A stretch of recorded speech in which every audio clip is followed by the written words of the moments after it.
Un jour, un chrétien témoignait par ses paroles: «Je crois au Seigneur depuis 22 ans.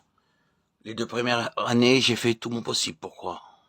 Et si l'on m'avait demandé si j'étais sauvé, car je l'étais vraiment, nul ne pouvait dire que je ne l'étais pas, car je savais que je l'étais. Je savais aussi que j'avais la vie éternelle. Cependant, j'avais un problème, car quiconque me demandait si je croyais en Dieu, je répondais que bien entendu je croyais en lui. Mais je prononçais ce mot croire en insistant, comme si je devais me forcer moi-même à croire, comme si je devais consciemment me l'imposer sous peine de cesser d'être chrétien. C'est pourquoi ma croyance au Seigneur Jésus exigeait mes propres efforts. Est-ce que je le connaissais? En toute sincérité, je ne savais pas si je le connaissais.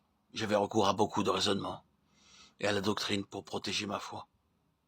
Je me sentais à l'abri et je pouvais même parler avec les autres tant que mes raisons étaient logiques et ma doctrine était irréfutable.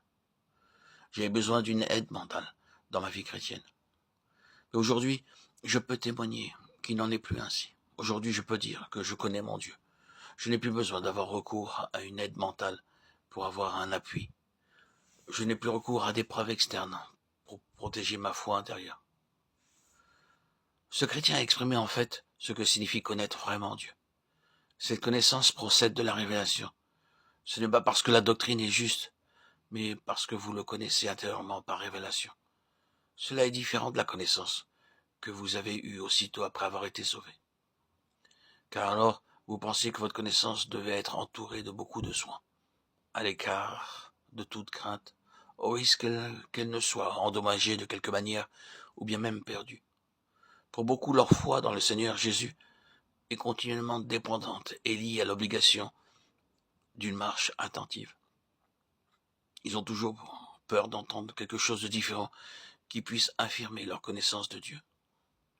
Mais un jour, Dieu leur donne la révélation.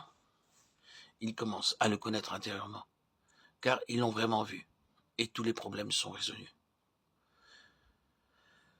Permettez-moi de vous dire que lorsque vous connaîtrez vraiment Dieu, toute la foi du monde ne vous aidera pas à croire plus pour autant, et tout le scepticisme de ce même monde ne pourra causer un préjudice à votre foi. Peut-être que les autres prétendront avec des arguments convaincants que la Bible est complètement fausse, et que leurs raisons de ne pas croire paraîtront surpasser toutes les raisons de croire. Cependant, quels que soient les nombreux faits qu'ils auront pu rassembler devant vous, votre foi ne sera pas ébranlée. Au lieu de cela, vous pourrez déclarer hardiment: dorénavant, je connais Dieu de manière intérieure. Cette connaissance est plus profonde que les pensées et plus profonde que les sentiments. Aujourd'hui, j'ai une connaissance intérieure. C'est pourquoi rien de l'extérieur ne peut la faire fléchir.